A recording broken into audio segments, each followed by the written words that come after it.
goal ko this year na kailangan ma-achieve ko siya.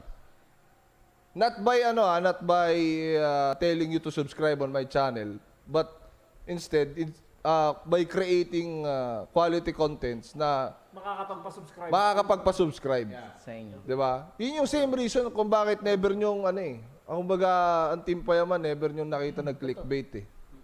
'Di ba?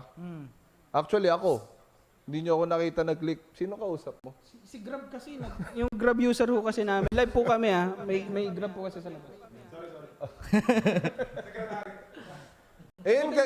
Mabalik tayo. Yun kasi yung tinatry kong i-build sa channel ko. Yung parang, instead of creating, ang tawag mo doon, sensationalized titles, mas nagpo-focus ako doon sa laman. Ngayon, para pag-clinic nila yung, alam mo yun, mabibuild yung overtime yung curiosity doon sa channel mo. Kasi yung mga titles mo, isa lang. Tama. One-liner. Online na hindi So, pa yun yung... baka matagal na akong 10 million kung clickbaiter ako eh.